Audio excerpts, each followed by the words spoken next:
आज के इस वीडियो में हम बात करेंगे एक इम्पोर्टेंट टॉपिक के बारे में, जो है एजर रिसोर्सेज का कोस्टिंग। जब आप एजर पर एक वर्चुअल मशीन या इंफ्रास्ट्रक्चर को डिप्लॉय करते हैं तो ये समझना जरूरी है कि कोस्ट सिर्फ वर्चुअल मशीन के लिए नहीं होती। तो चलिए इसे डिटेल में समझते हैं। अभी के डेप्लॉयमेंट के बेसिस पर जो वर्चुअल मशीन हमने बनाई थी उसके साथ कई एसोसिएटेड रिसोर्स भी हैं जो ओवरऑल कोस्ट में कंट्रीब्यूट करते हैं, जैसे कि पब्लिक आईपी एड्रेस, ये एक्सटर्नल कम्युनिकेशन के लिए यूज़ होते हैं। Then OS level disk, operating system का स्टोरेज डिस्क होता है ये।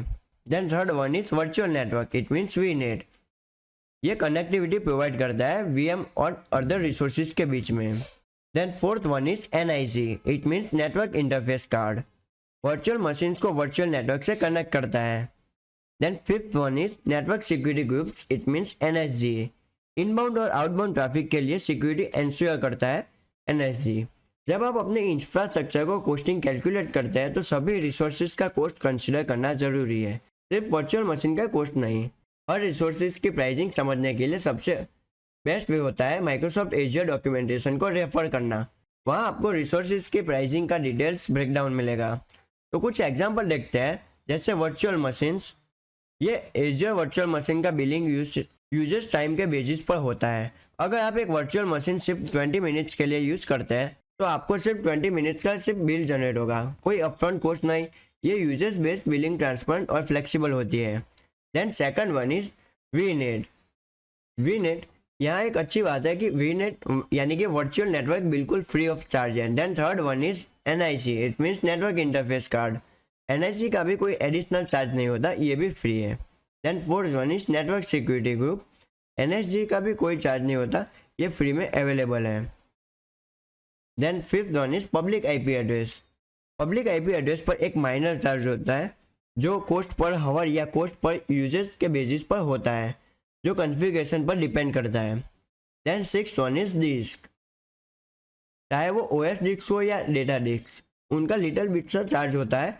ये कॉस्ट डिस्क के टाइप और साइज पर डिपेंड करती है, जैसे कि standard hard disk and premium SSD.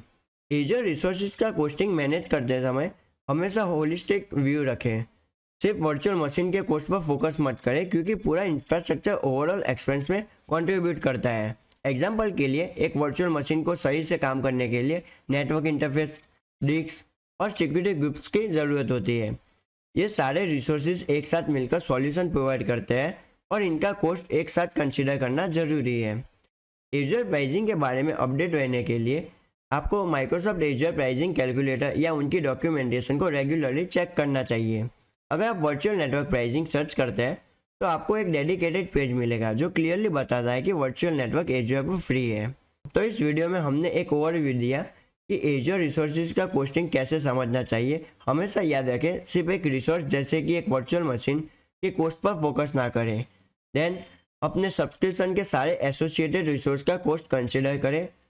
Then उसके बाद एजर डॉक्यूमेंटेशन और उस प्राइसिंग टूल का यूज़ करके अपने एक्सपेंसेस पर कंट्रोल रखें। इस अप्रोच से आप अपने एजर एनवायरनमेंट को कॉस्ट इफेक्टिवली और इफ़िशिएंट बना सकते हैं। आज के इस वीडियो में हम बात करेंगे एजर के रीजन्स और उनके डेटा सेंटर के बारे में, जो पूरे दुनिया में फैले हुए हैं।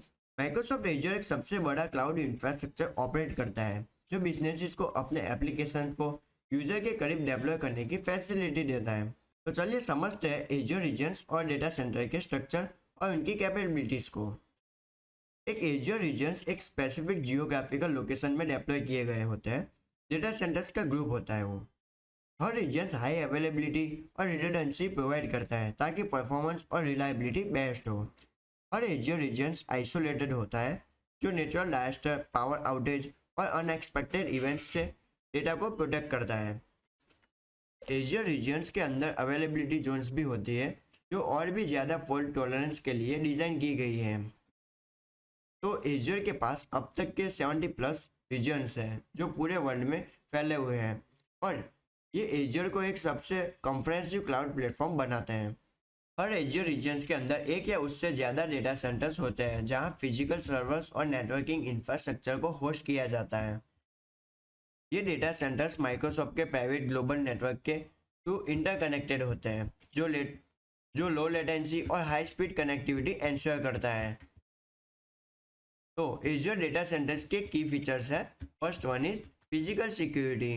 Data centres multi layer security के साथ आते हैं, जैसे बायोमेट्रिक एक्सेस, सर्विलेंस कैमरास और 24/7 monitoring. Then second one is environmental sustainability. Microsoft sustainability पर फोकस करता है, जिसमें रिन्यूएबल एनर्जी सोर्सेज और water efficient cooling system use होते हैं। Then third one is scalability. Data centers demand के मुताबिक रिसोर्स को डायनामिकली स्केल करते हैं ताकि बिजनेस इसको सिमलेस परफॉर्मेंस मिले। तो अब एजियर रीजन्स दुनिया भर में, तो अब आइए एजियर के ग्लोबल रीजन्स को डिटेल में समझते हैं। First one is America. In the America there are regions like East US, West US, Central US and much more. US regions high availability zones और रोबोस्ट इंफ्रास्ट्रक्चर के लिए फेमस है। Brazil south Latin America के लिए एक hub का काम करता है, जो लो लेटेंसी एक्सेस प्रोवाइड करता है। North Europe it means Ireland, West Europe it means Netherland, UK South, France. Then second one is Europe. In the Europe there are regions North Europe, West Europe, UK South, France Central, Germany, West Central और भी कई। West Europe और North Europe काफ़ी utilize किए जाते हैं major businesses hub के करीब।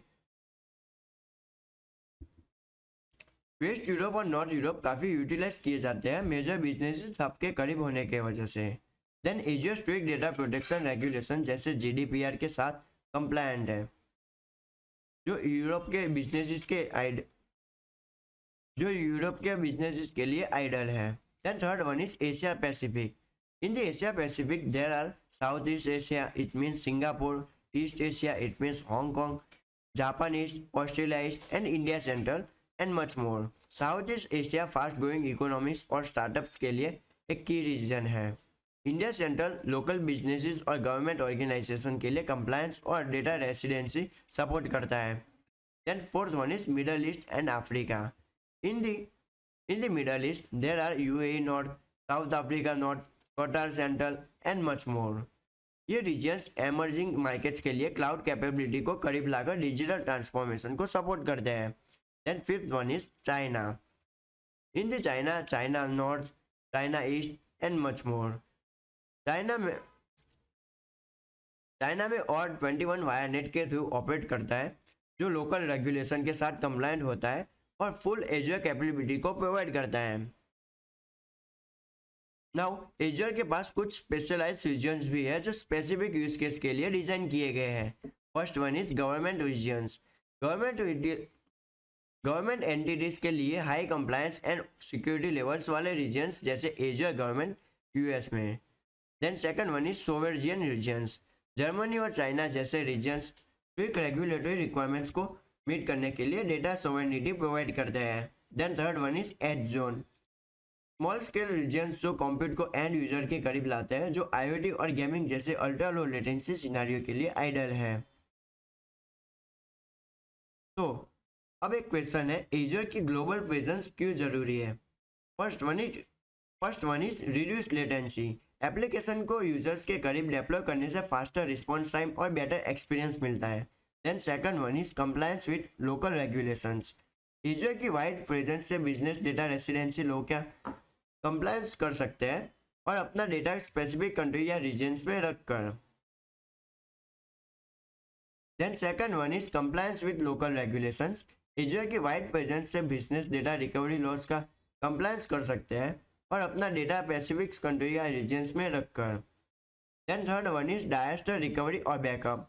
ग्लोबली डिस्ट्रीब्यूटेड रीजन्स के थ्रू बिजनेसेस अपने डायरेक्टर रिकवरी सॉल्यूशन को सेटअप कर सकते हैं ताकि डाउन टाइम मिनिमम हो। तो अब क्वेश्चन है, कैसे सिलेक्ट करें सही एजियर रीजन्स? तो एजियर रीजन सिलेक्ट करते समय इन बातों का ध्यान रखते हैं। तो फर्स्ट वन इज प्रॉक्सिमिटी। अपने एंड यूजर्स के करीब रीजन्स को सिलेक्ट करें for low latency. Then second one is compliance. Ensure करें कि रीजन्स आपके इंडस्ट्री के रेगुलेटरी रिक्वायरमेंट्स को मीट करता हो।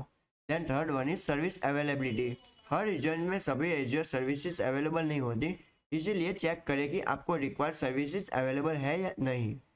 Then fourth one is cost. Pricing regions pricing regions वैसे वरी कर सकती है। प्राइसिंग रीजन वाइज वेरी कर सकती है, जो लोकल इंफ्रास्ट्रक्चर और टैक्सेस पर डिपेंड करती है। And for the conclusion, Azure का वास्ट नेटवर्क ऑफ रीजन और डेटा सेंटर्स बिजनेसेस को इफेक्टिवली, सिक्योरली और ग्लोबली एप्लीकेशन को डेवलप करने की फ्लेक्सिबिलिटी देता है। रीजन्स और उनकी कैपेबिलिटीज को समझकर आप बेटर डिसीजन ले सकते हो, जो परफॉर्मेंस ऑप्टिमाइज करे और कॉस्ट रिड्यूस करे और कंप्लायंस एंश्योर करे।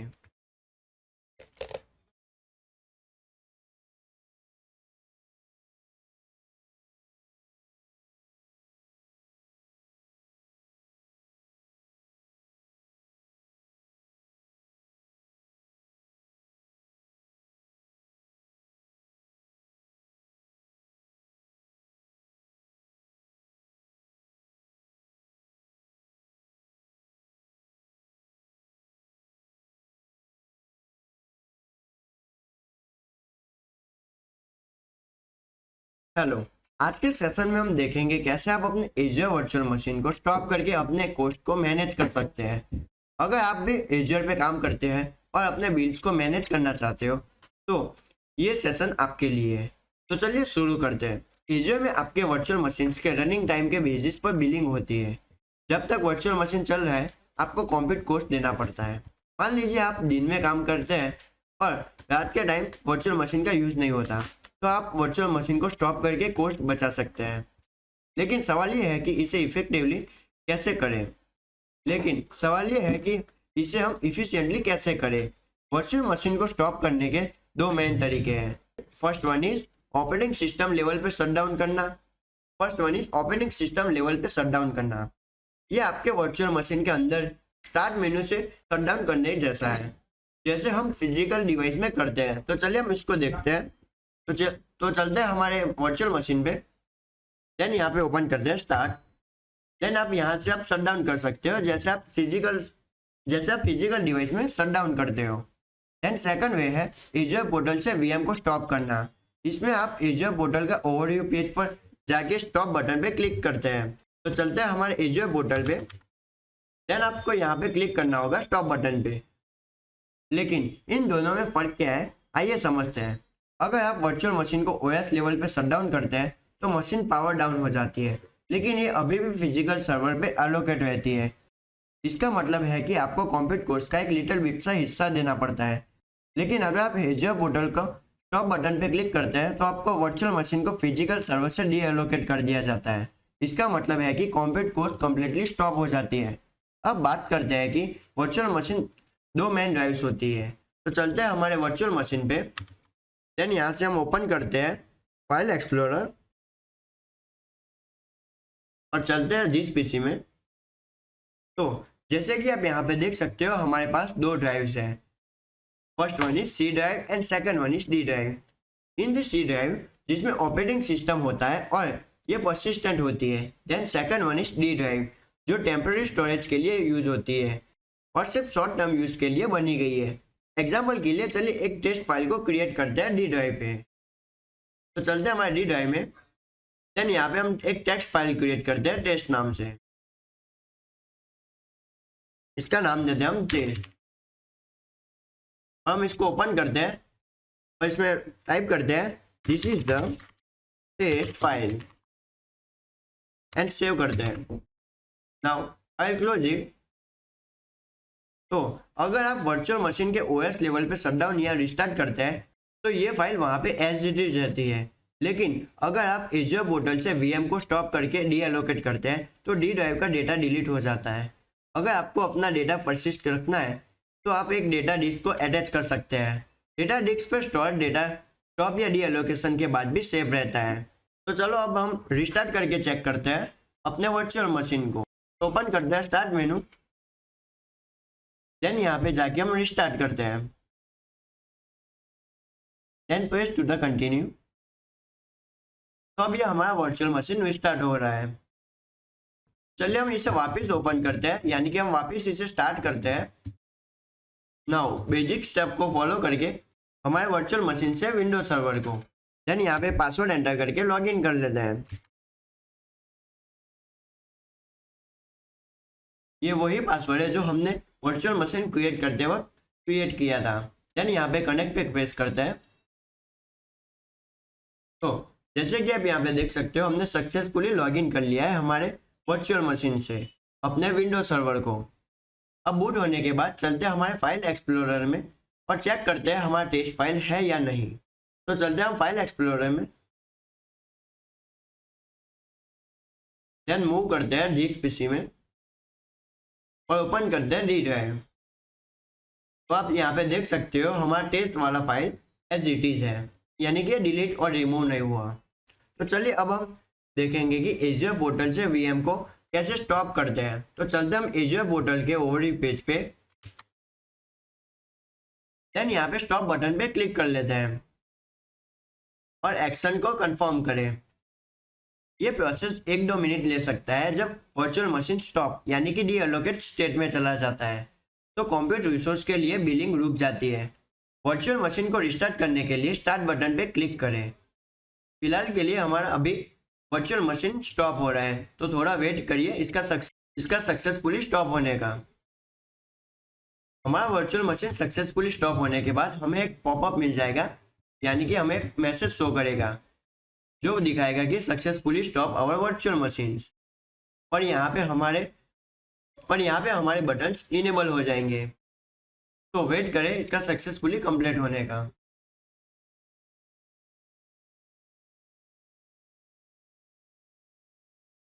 तो जैसे कि आप यहाँ पे नोटिफिकेशन में देख सकते हो, हमने सक्सेसफुली हमारा वर्चुअल मशीन को स्टॉप कर लिया है। यह हमें नोटिफिकेशन मिल गई है। तो चलते हम स्टार्ट बटन पे क्लिक करके इसको ओपन कर लेते हैं, यानी कि हम वर्चुअल मशीन को स्टार्ट कर लेते हैं। तो अब ये हमारा वर्चुअल मशीन स्टार्ट हो चुका है सक्सेसफुली। तो चलते हैं हम अपने वर्चुअल मशीन में और इसको लॉगिन करते हैं। देन वापस इस प्रोसेस को फॉलो करके हम अपने रिमोट डेस्कटॉप से अपना वर्चुअल मशीन को कनेक्ट कर देते हैं।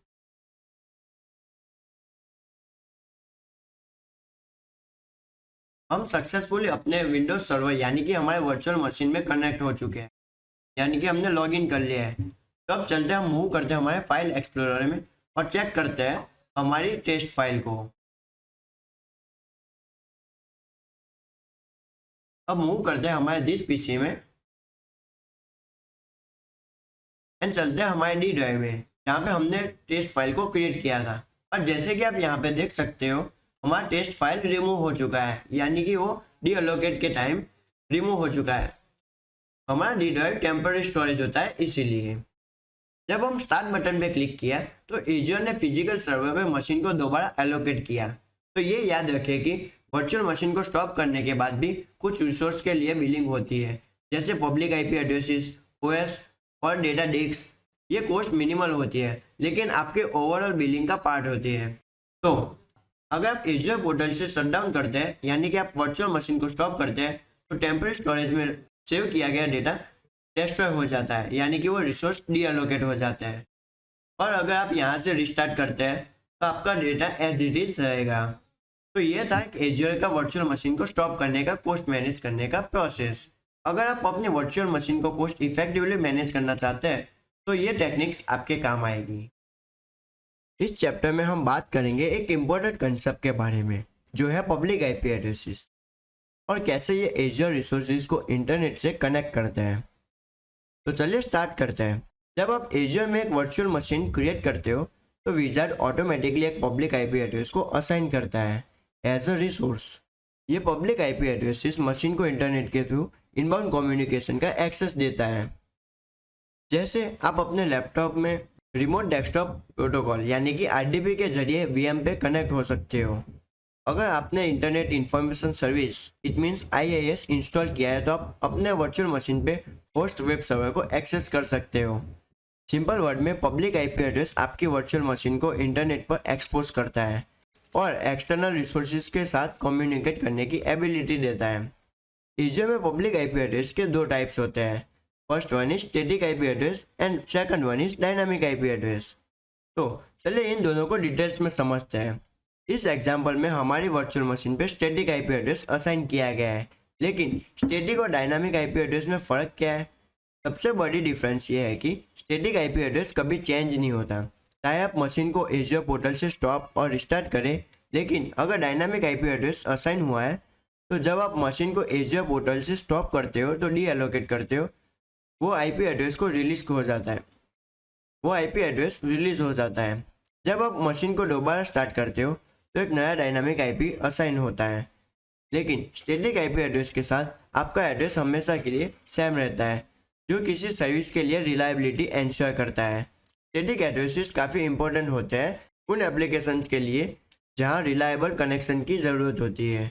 इसका रीज़न ये है कि जब आपकी मशीन पे कोई एप्लीकेशन या सर्विस होस्ट की गई हो तो क्लाइंट आईपी एड्रेस के थ्रू कनेक्ट हो करते हैं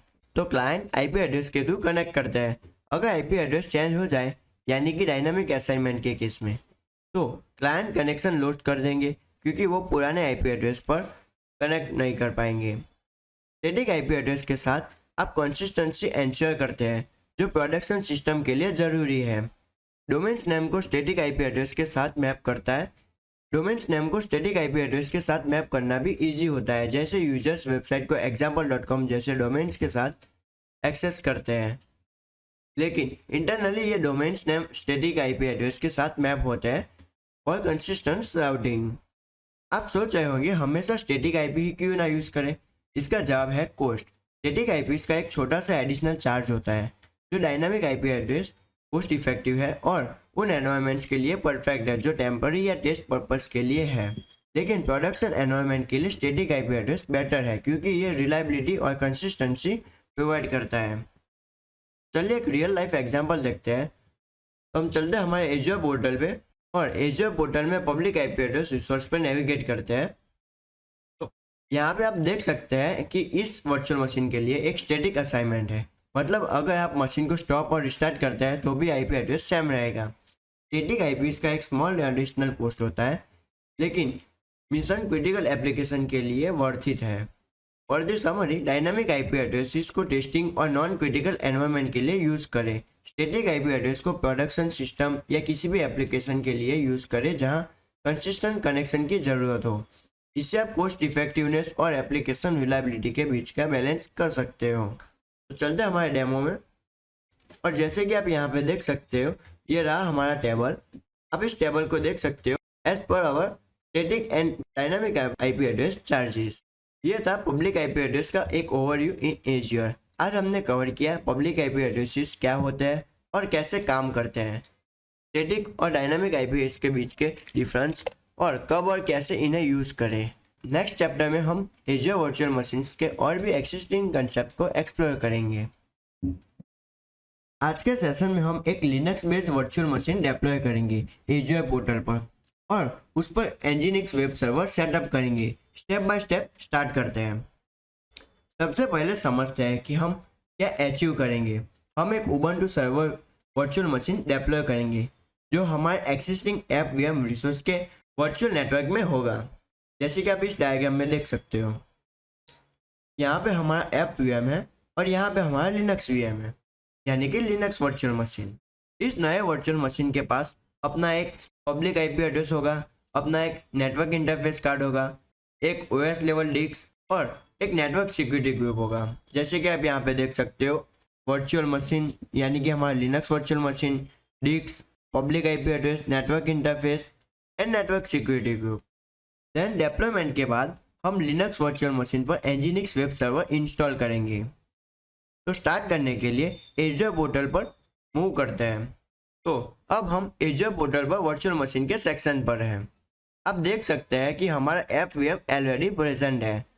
अब एक नई वर्चुअल मशीन को क्रिएट करते हैं। क्रिएट पर क्लिक करते हैं, then click to the Azure virtual machines.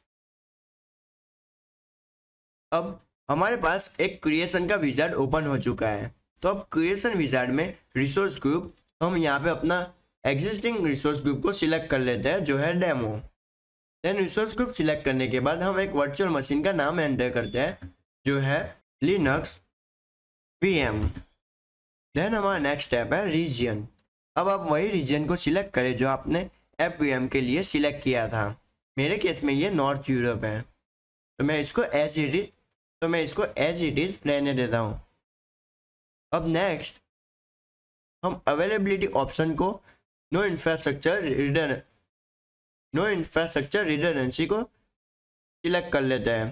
Then scroll down और इमेज को सिलेक्ट करते हैं। हम इमेज सेक्शन में उबंटू सर्वर 22.04 को सिलेक्ट करते हैं। अगर ये दिखाई नहीं दे रहा तो आप सी ऑल इमेजेस में सर्च करें और इसे फाइंड करके सिलेक्ट कर लें। देन उसके बाद हमारा रिकमेंड साइज है B1S, उसको हम डिफ़ॉल्ट ही रहने देते हैं। अब ऑथेंटिकेशन सेटअप करते हैं तो स्क्रॉल डाउन करते हैं और यहाँ पे आप देख सकते हैं पब्लिक की ज़्यादा सिक्योर है। लेकिन इस डेमोन्स्ट्रेशन के लिए हम यूजर नेम और पासवर्ड को सेट करेंगे, तो मैं पासवर्ड वाले ऑप्शन को सिलेक्ट कर लेता हूँ। देन यहाँ पे यूजर नेम टाइप करता हूँ लिनक्स एडमिन और मैं यहाँ पे पासवर्ड एंटर करता हूँ।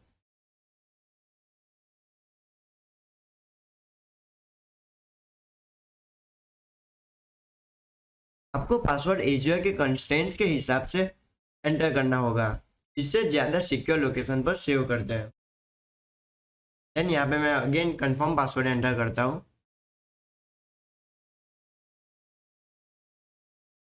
अब हमारा user name and password enter करने के बाद हम नेक्स्ट पे क्लिक करते हैं तो हम डिस्क कॉन्फ़िगरेशन के पेज पे आ जाएंगे। डिस्क कॉन्फ़िगरेशन सेक्शन पर मूव करने के बाद ओएस डिस्क का साइज डिफ़ॉल्ट 13 GB होता है, उसको हम डिफ़ॉल्ट ही रहने देते हैं। अगर आपको ज़रूरत हो तो आप अपना डेटा डिस्क को ऐड कर सकते हैं, लेकिन अभी के लिए इसको डिफ़ॉल्ट ही रहने देते हैं। देन यहाँ पे ओएस डिस्क टाइप को मैं हार्ड डिस्क को सिलेक्ट कर लेता हूँ। देन यहाँ पे स्क्रॉल डाउन करके हम नेक्स्ट पे क्लिक करते हैं और नेटवर्किंग सेक्शन पे मूव करते हैं। नेटवर्किंग सेक्शन में इंश्योर करें कि वर्चुअल मशीन्स वही वर्चुअल नेटवर्क और सबनेट में कनेक्टेड हो जो एफ.वी.एम के लिए यूज़ हुआ था। जैसे कि आप यहाँ पे देख सकते हो एफ.वी.एम वीनेट और ये डिफ़ॉल्ट है subnet. Then public IP address automatically assign हो जाएगा। एडिशनल मैनेजमेंट ऑप्शन को स्किप करें। देन स्क्रॉल डाउन एंड यहाँ पे रिव्यू प्लस क्रिएट को क्लिक कर लेते हैं। लोड हो जाने के बाद आप अपने कॉन्फ़िगरेशन को एक बार वैलिडेट कर लें। जैसे कि आप यहाँ पे देख सकते हो, आप स्क्रॉल डाउन करके इसको वैलिडेट कर सकते हो। जैसे कि आप यहाँ पे देख सकते हो पर हावर के charges, name, email, subscription type, resource group और एक्सेट्रा। देन स्क्रॉल डाउन और इसको वैलिडेट करने के बाद आपको क्रिएट बटन पे क्लिक कर लें तो एजियर आपका Linux based virtual machines deploy करना स्टार्ट कर देगा। तो let's move on to the next. Once we have our virtual machine is successfully deploy. अब वर्चुअल मशीन सक्सेसफुली डिप्लॉय हो जाने के बाद हम सीखेंगे कैसे एजियर उबंटू सर्वर से उसे SSH से कनेक्ट करते हैं और एक एनजीनिक्स वेब सर्वर को इंस्टॉल करते हैं। चाहे आप एजियर के नए यूज़र हो या अपने स्किल को इम्प्रूव कर रहे हो, ये वीडियो आपके लिए है। तो चलिए स्टार्ट करते हैं। सबसे पहले अगर आपने सक्सेसफुली अपना उबंटू वर्चुअल मशीन को डिप्लॉय कर लिया है तो एजियर पोर्टल में जाएं और यहाँ पे गो टू रिसोर्स पे क्लिक कर लें। अब हम ओवरव्यू के पेज पे आ चुके हैं। तो यहाँ पर आपको लेफ्ट हैंड मेनू में क्लिक करें ऑल रिसोर्सेज पर। हम क्लिक करते हैं और ओपन करते हैं ऑल रिसोर्सेज को और यहाँ पे आपको आपका वर्चुअल मशीन दिखाई देगा। यानी कि आप यहाँ पे देख सकते हो, ये रहा हमारा वर्चुअल मशीन यानी कि लिनक्स VM जो हमने नाम दिया था। इसके साथ ही आपको उसके एसोसिएटेड रिसोर्सेज जैसे कि वर्चुअल मशीन का पब्लिक IP एड्रेस, उसका network security groups and much मोर, आप सभी रिसोर्सेज यहाँ पे देख सकते हैं। तो अब अपने लिनक्स वर्चुअल मशीन्स को ओपन करते हैं। लिनक्स में सिक्योर कम्युनिकेशन के लिए SSH प्रोटोकॉल यूज होता है जो पोर्ट 22 पे रन करता है। ठीक इसी तरह विंडोज़ के लिए हम रिमोट डेस्कटॉप प्रोटोकॉल यानी कि RDP का यूज़ करते हैं जो पोर्ट 3389 पे रन करता है। लेकिन लिनक्स के लिए SSH का यूज़ होता है जो पोर्ट 22 पे रन होता है। अपने विंडोज सिस्टम से लिनक्स वर्चुअल मशीन को कनेक्ट करने के लिए कमांड प्रॉम्प्ट को ओपन करें। तो मैं यहाँ से CMD को ओपन करता हूँ। देन हम कमांड टाइप करते हैं SSH एंड देन उसके बाद हमारा यूज़र नेम जो हमने वर्चुअल मशीन क्रिएट करते वक्त क्रिएट किया था। मैं यहाँ पे मेरा यूज़र नेम एंटर करता हूँ, लिनक्स एडमिन, देन @ एंड यहाँ पे आपका आईपी एड्रेस जो पब्लिक आईपी एड्रेस है, हम इसको यहाँ पे पेस्ट करेंगे। तो यूजर पोर्टल पे अपना पब्लिक आईपी एड्रेस को कॉपी करते हैं और यहाँ पे इसको पेस्ट करते हैं। देन इसको मिनिमाइज करके पब्लिक आईपी एड्रेस को हम कॉपी कर लेते हैं। देन चलते हैं कमांड लाइन पे और यहाँ पे पेस्ट करते हैं एंड हिट एंटर। नाउ ये हमसे एक प्रॉम्प्ट मांग रहा है जो कंफर्मेशन के लिए, तो मैं यहाँ पे टाइप करता हूँ yes and hit enter. Now it will ask password, so enter password. जो हमने अपने वर्चुअल मशीन क्रिएट करते वक्त पासवर्ड क्रिएट किया था वो हम यहाँ पे एंटर करते हैं। तो मैं यहाँ पे पासवर्ड एंटर करता हूँ एंड हिट एंटर। मैं फिर से री एंटर करता हूँ पासवर्ड को एंड दैट्स इट। जैसे कि आप यहाँ पे देख सकते हो हमने सक्सेसफुली लॉग इन कर लिया है हमारे लिनक्स सिस्टम से हमारे कमांड लाइन के थ्रू। अब नेक्स्ट क्वेश्चन है, अब अगर आप अपना पासवर्ड भूल गए तो डोंट वरी, एजर पोर्टल में जाए, हम इसको मिनिमाइज करता हूँ। देन यहाँ पे एजर पोर्टल में आके लेफ्ट हैंड मेनू में स्क्रॉल डाउन करता हूँ देन मूव करते हैं हेल्प वाले सेक्शन में and click to the reset password. Then यहाँ पे हम रीसेट पासवर्ड को सिलेक्ट कर लेते हैं और यहाँ पे हम अपना नया पासवर्ड को एंटर करेंगे और सेव कर ले। अब आप अपने अपडेटेड पासवर्ड का यूज़ करके लिनक्स वर्चुअल मशीन में लॉगिन कर सकते हैं। अब जब आप लॉगिन हो चुके हैं तो चलिए nginx वेब सर्वर को इंस्टॉल करते हैं। ये लिनक्स के लिए IIS का अल्टरनेटिव है जो विंडोज़ में यूज़ होता है, यानी कि इंटरनेट इंफॉर्मेशन सर्विसेज, जो एक वेब सर्वर का काम करती है। अब सबसे पहले अपने सिस्टम के पैकेज लिस्ट को अपडेट करने के लिए कमांड टाइप करते हैं sudo apt अपडेट। ये कमांड हमारे लिनक्स के सारे पैकेजेस को अपडेट कर देगा एंड जब अपडेट कंप्लीट हो जाए तो हम nginx इंस्टॉल कर जब अपडेट कंप्लीट हो जाए nginx इंस्टॉल करने के लिए ये कमांड टाइप करते हैं sudo apt install nginx and hit enter. ये एंड देन उसके बाद कंफर्मेशन के लिए वाई टाइप करते हैं and hit enter.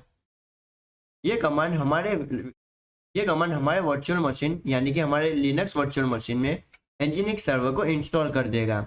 nginx server एक वेब सर्वर है ठीक उसी तरह जैसे IIS यानी कि इंटरनेट इंफॉर्मेशन सर्विस, जो हम अपने विंडोज़ मशीन में यूज़ किया, जिसे हमने अपने विंडोज़ मशीन में यूज़ किया था।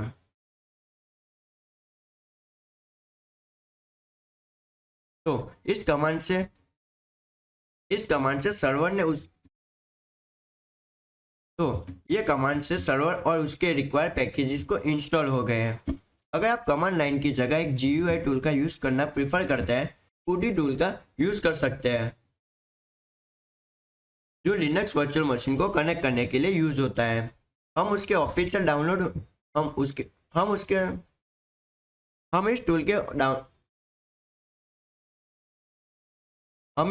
ऑफिशियल पेज पे आ जाने के बाद क्लिक करते हैं डाउनलोड PuTTY पे एंड यहाँ से हम MSI का डाउनलोड इंस्टॉलर को सिलेक्ट करके इसको डाउनलोड कर लेते हैं। ये टूल को उसके ऑफिशियल वेबसाइट से डाउनलोड कर ले और इंस्टॉल कर ले। देन उसके बाद हम इस एप्लीकेशन को ओपन करते हैं। अब इस एप्लीकेशन को ओपन करने के बाद it will ask for IP address यानी कि होस्ट नेम। तो हम अपने एजर पोर्टल पर मूव करते हैं और वर्चुअल मशीन का पब्लिक IP एड्रेस को कॉपी करते हैं, स्क्रॉल अप करते हैं और मूव करते हैं हमारे ओवरव्यू पेज पे और यहाँ से हम हमारे IP एड्रेस को कॉपी कर लेते हैं। देन ओपन करते हैं हमारा टूल और यहाँ पे हम पेस्ट करते हैं। हमने इस फील्ड में इसको पेस्ट करने के बाद हम ओपन पे क्लिक करते हैं, then click to the accept. Now it will ask for user name, तो हम यूजर नेम एंटर करते हैं जो कि है हमारा लिनक्स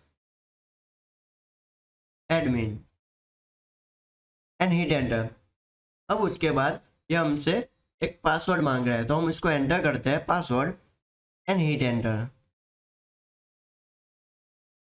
जैसे हम यूजर नेम और पासवर्ड एंटर करते ही आप देख सकते हो हमने सक्सेसफुली लॉगिन कर लिया है हमारे वर्चुअल मशीन से। अब एनजीनिक्स वेब सर्वर को ब्राउजर में एक्सेस करने के लिए हमें HTTP ट्रैफिक एलो करना होगा पोर्ट 80 पे। तो एजर पोर्टल पे मूव करते हैं, देन नेटवर्किंग सेक्शन में नेटवर्क सेटिंग्स को ओपन करते हैं। इस सेक्शन में हम स्क्रॉल डाउन करके क्रिएट पोर्ट टूल को ओपन करते हैं एंड इनबाउंड पोर्ट टूल को क्रिएट करते हैं। देन यहाँ पे हम सर्विस को HTTP को सिलेक्ट कर लेते हैं, यानी कि सर्विस को HTTP पे सेट करें।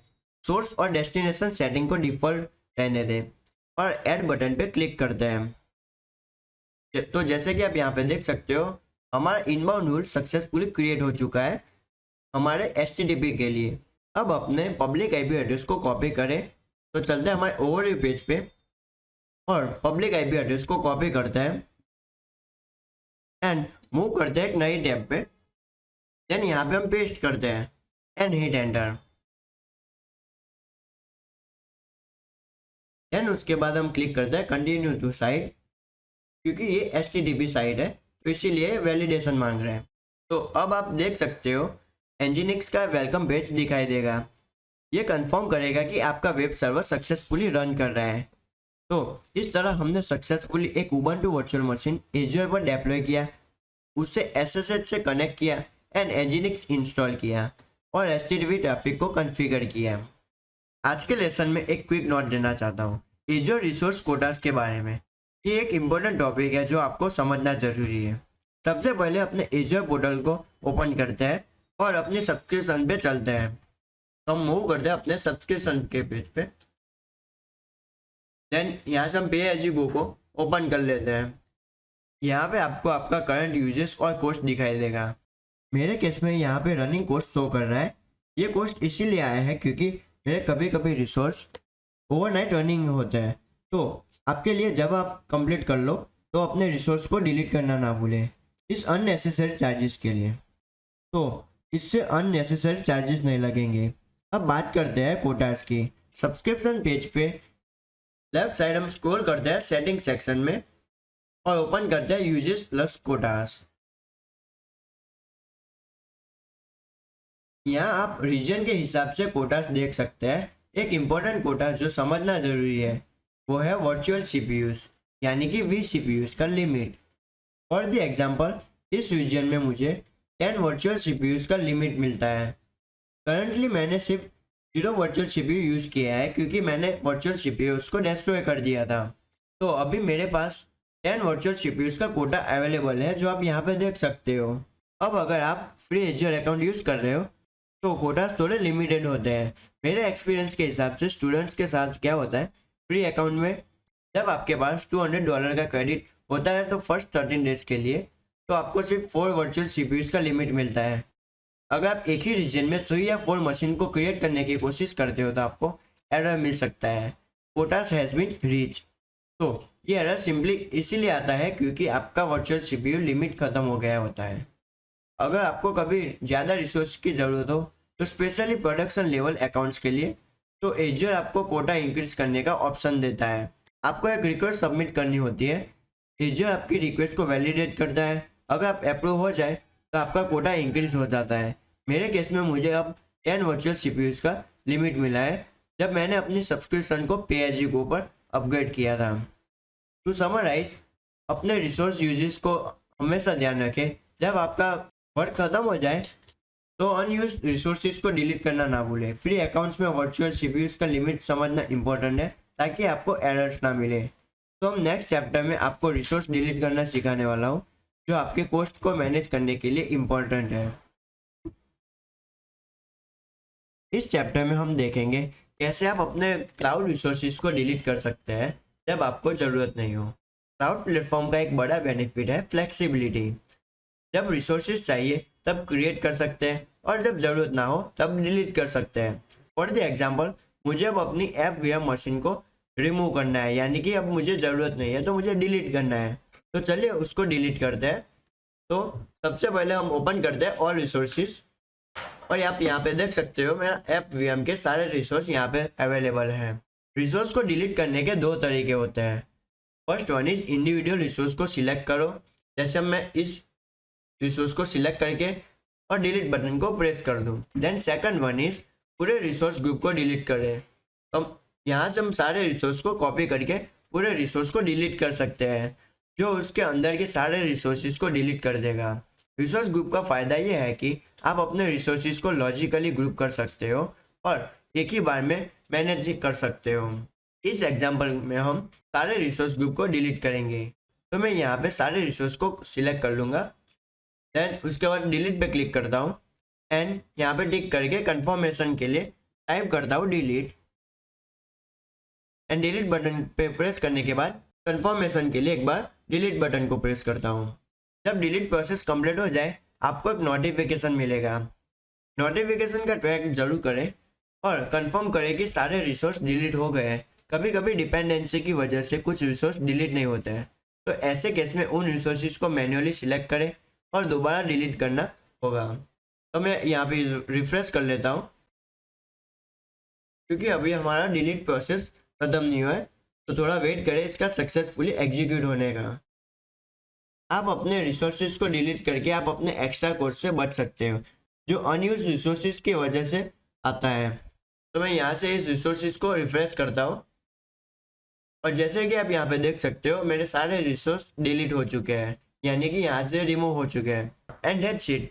अब आप क्लाउड रिसोर्सेज को इफिशिएंटली डिलीट करना सीख गए हैं। तो मिलते हैं नेक्स्ट चैप्टर में। इस वीडियो में हम सीखेंगे कि एजियो मार्केटप्लेस का यूज़ करके वर्डप्रेस कैसे सेटअप करते हैं। तो सबसे पहले अपने एजियो पोर्टल में लॉगिन करें और होम डैशबोर्ड से ऑल रिसोर्सेज पर क्लिक करें।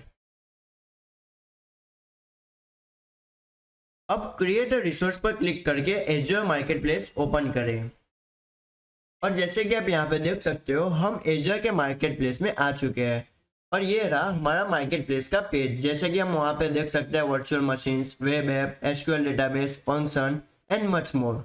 तो अब हम सर्च बार में टाइप करते हैं वर्डप्रेस एंड हिट एंटर।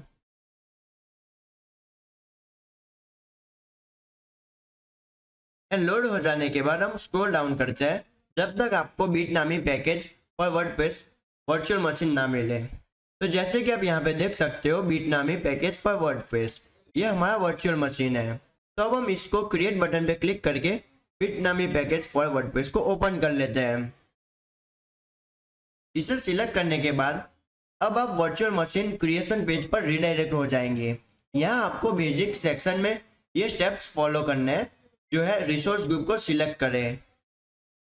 जैसे कि आप यहाँ पे देख सकते हो अगर आपने रिसोर्स ग्रुप क्रिएट नहीं किया है तो क्रिएट कर लो।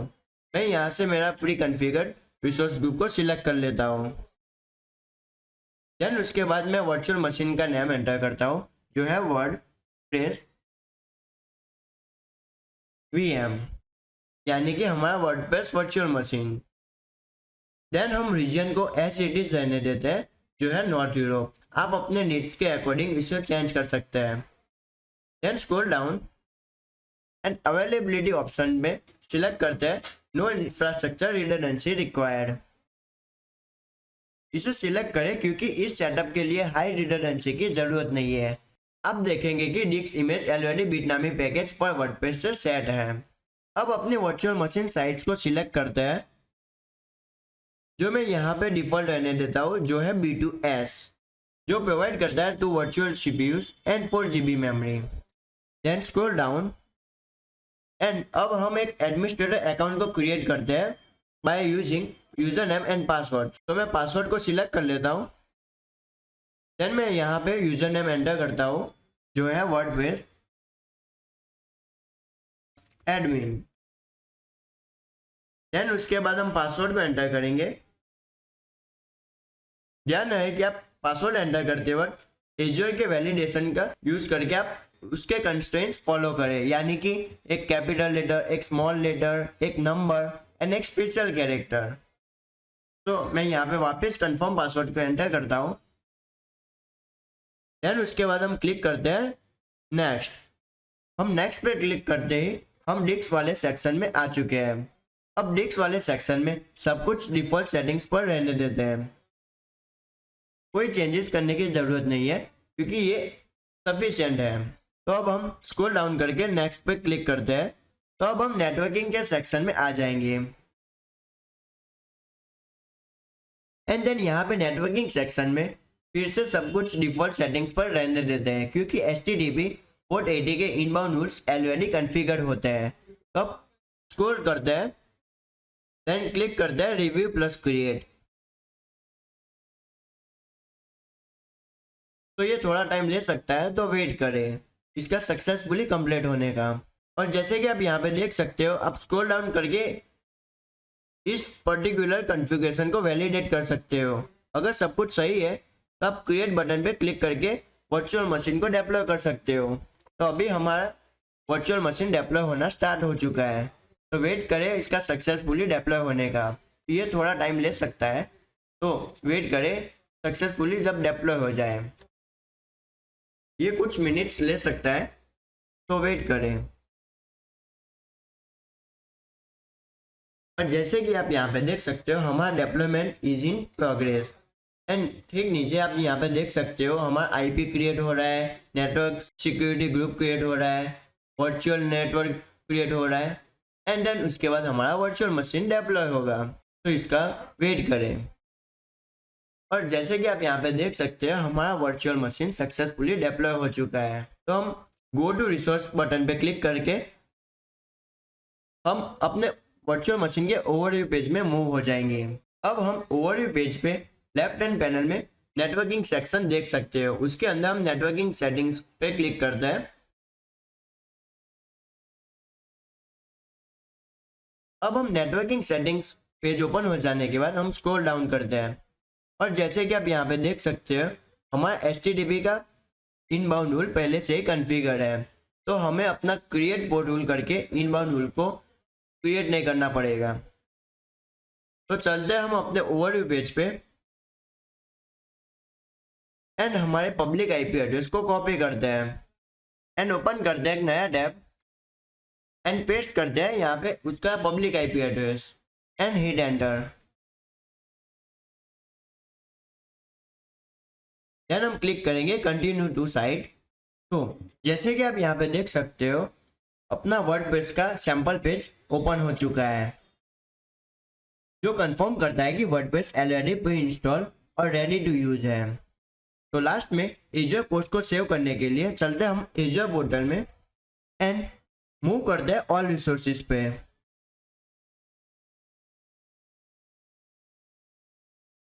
इन एजर पोर्टल सभी रिसोर्सेज को सिलेक्ट करें जो वर्चुअल मशीन से रिलेटेड है, जैसे कि वर्चुअल मशीन्स, डिस्क और नेटवर्क।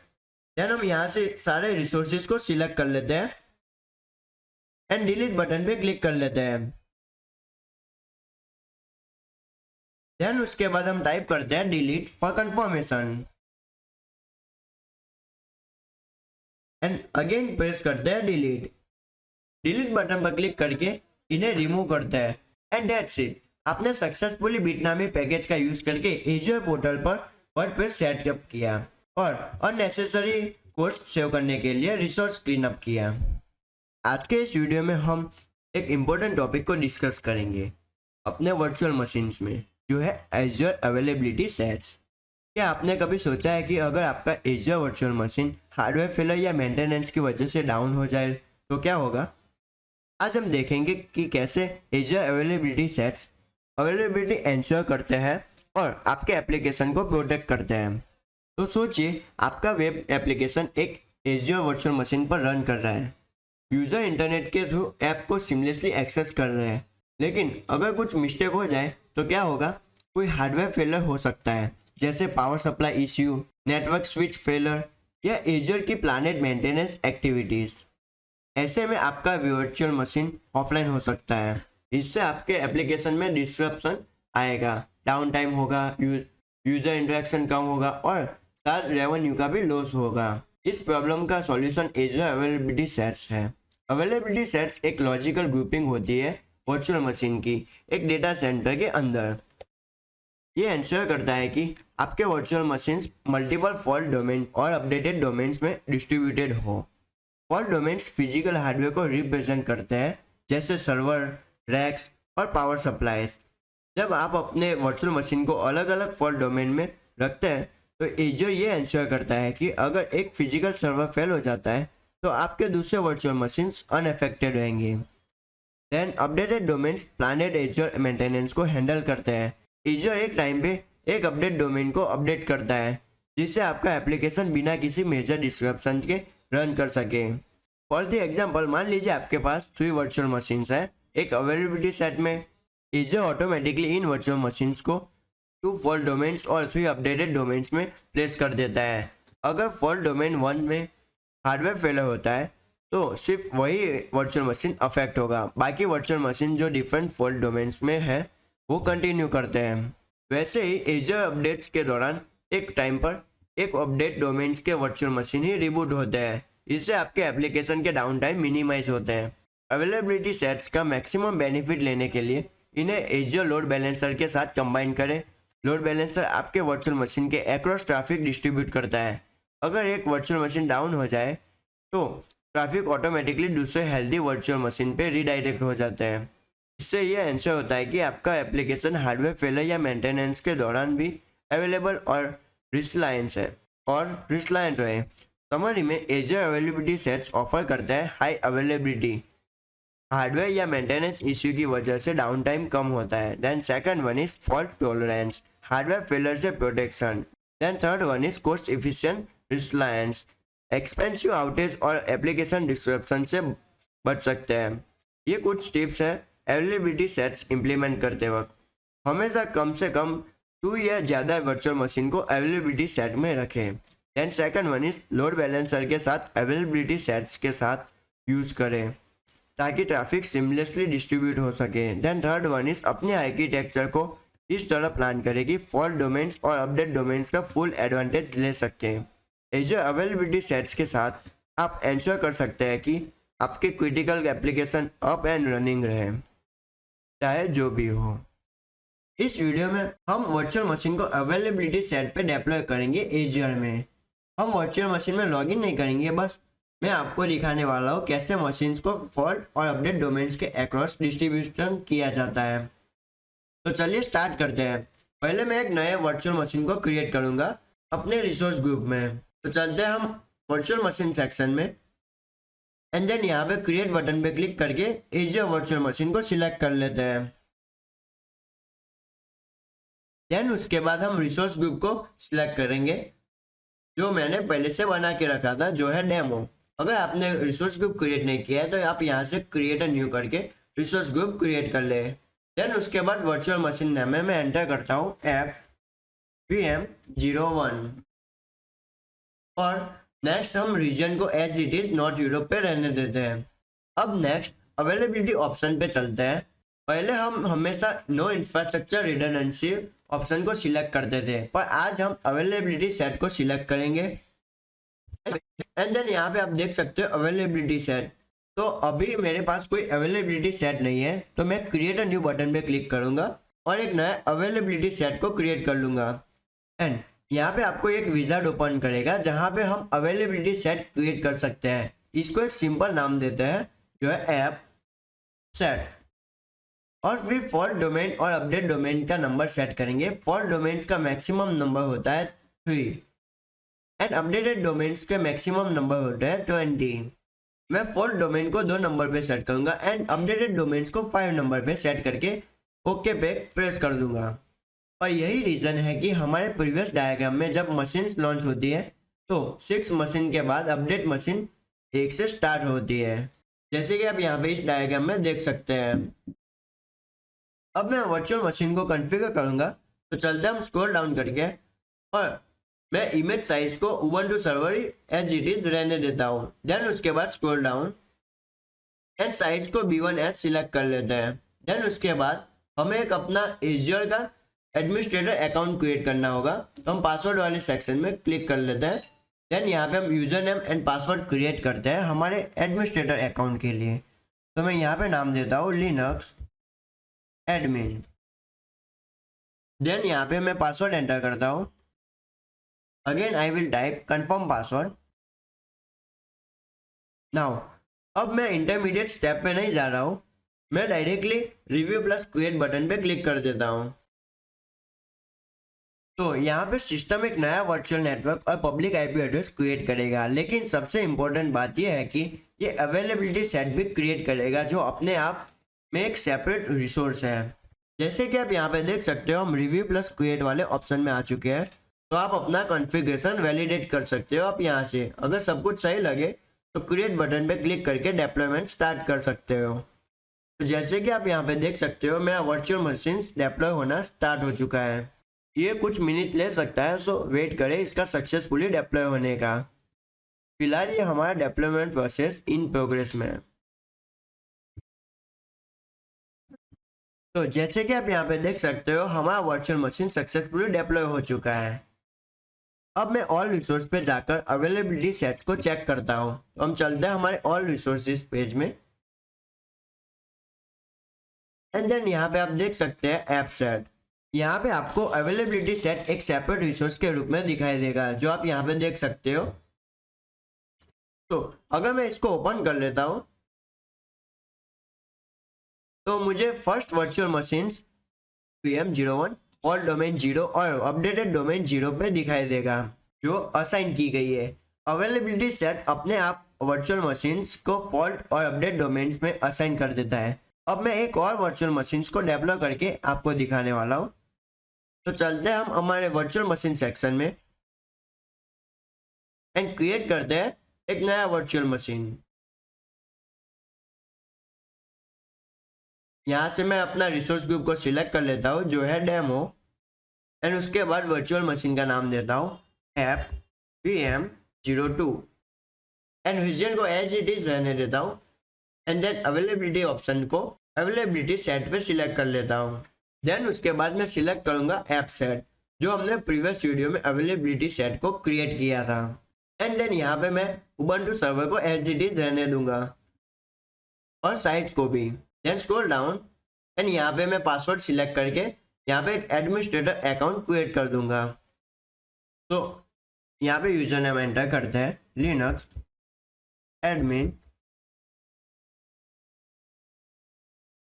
एंड यहाँ पे पासवर्ड एंटर करते हैं। तो अगेन कंफर्म पासवर्ड एंटर करते हैं एंड क्लिक करते हैं रिव्यू प्लस क्रिएट पे। अब नेटवर्किंग सेक्शन में एजर कभी कभी नया वर्चुअल मशीन क्रिएट कर लेता है। अगर आपको ये इश्यू आता है तो बस थोड़ा वेट करो और पेज को रिफ्रेश करो। जैसे कि आप यहाँ पे देख सकते हो, नेटवर्किंग में ये इश्यू आ रहा है। एंड चलते हैं बेसिक में क्या इश्यू आ रहा है। देन स्क्रॉल डाउन करते हैं। यहाँ से मैं रिसोर्स ग्रुप को चेंज कर लेता हूँ। तो जैसे कि आप यहाँ पे देख सकते हो, नेटवर्किंग सेक्शन में इसने एक नया वर्चुअल नेटवर्क क्रिएट कर लिया है। तो अब हम पेज को रिफ्रेश करते हैं। ये एक कॉमन इश्यू है, इसीलिए अगर आपको ऐसा लगे तो डोंट वरी। पेज को रिफ्रेश करने के बाद आप इसे री एंटर कर सकते हो। तो यहाँ पे हमको वापस डिटेल्स फिल करनी होगी। तो मैं यहाँ पे रिसोर्स ग्रुप को टेस्ट सिलेक्ट कर लेता हूँ। देन वर्चुअल मशीन नेम को मैं एंटर करता हूँ app PM02 and resource group को डेमो ही रहने देता हूँ। Then scroll down and then availability option में अवेलेबिलिटी सेट को सिलेक्ट कर लेता हूँ। देन उसके बाद ऐप सेट, जो हमारा प्रीवियस अवेलेबिलिटी सेट क्रिएट किया था। Then scroll down and user name and password enter करते हैं। देन उसके बाद प्रेस करते हैं रिव्यू प्लस क्रिएट पे। तो पेज को रिफ्रेश करने के बाद अब आप देख सकते हो नेटवर्किंग में कोई एरर नहीं है। तो यहाँ पे आप देख सकते हो उसने पुराना वाला वर्चुअल नेटवर्क को यूज़ किया है। अब मुझे वर्चुअल नेटवर्क दिखाई दे रहा है जो हमें पहले क्रिएट किया था। तो चलिए अब वर्चुअल मशीन को क्रिएशन कंप्लीट करते हैं, और अभी हमारे पास कोई एरर नहीं है। तो चलते हैं रिव्यू प्लस क्रिएट में। अगर आपको ऐसे इश्यू मिलता है तो बस थोड़ा वेट करो, एजर पोर्टल को रिफ्रेश करो। अगर फिर भी प्रॉब्लम हो तो लॉग आउट करके दोबारा लॉग इन करो। इससे सिस्टम रिफ्रेश हो जाता है और सारे रिसोर्सेज प्रॉपरली दिखाई देते हैं। अब हम रिव्यू प्लस क्रिएट में अपने कॉन्फ़िगरेशन को वैलिडेट करने के बाद क्रिएट बटन पे क्लिक कर देते हैं ताकि हमारा वर्चुअल मशीन सक्सेसफुली डिप्लॉय होना स्टार्ट हो जाए। तो जैसे कि आप यहाँ पे देख सकते हो हमारा second virtual machine deploy is in progress है। तो थोड़ा वेट करें इसका सक्सेसफुली डिप्लॉय होने का। और जैसे कि आप यहाँ पे देख सकते हो हमारा सेकंड वर्चुअल मशीन भी डिप्लॉय हो चुका है। तो अब हम चलते हैं हमारे ऑल रिसोर्सेज के पेज पे एंड चेक करते हैं हमारे अवेलेबिलिटी सेट को। देन यहाँ पे हम ऐप सेट को ओपन कर लेते हैं एंड जैसे कि आप देख सकते हो हमारा सेकंड वर्चुअल मशीन जो है ऐप VM02, इसको डिफरेंट फॉल्ट डोमेन और अपडेट डोमेन असाइन किया गया है जो है fault domain 1 and updated domain 1। ये डिस्ट्रीब्यूशन एंश्योर करता है high availability across multiple domains. तो हमारा काम हो चुका है। अब मैं अपने रिसोर्स को डिलीट करने के लिए सिलेक्ट करता हूँ सारे रिसोर्सेज को। तो चलते हैं हम ऑल रिसोर्सेज पे, देन सिलेक्ट करते हैं ऑल रिसोर्सेज एंड प्रेस करते हैं डिलीट बटन को।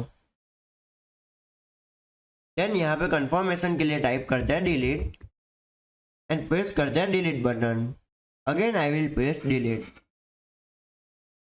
तो अब हमारे रिसोर्सेज डिलीट होने स्टार्ट हो चुके हैं।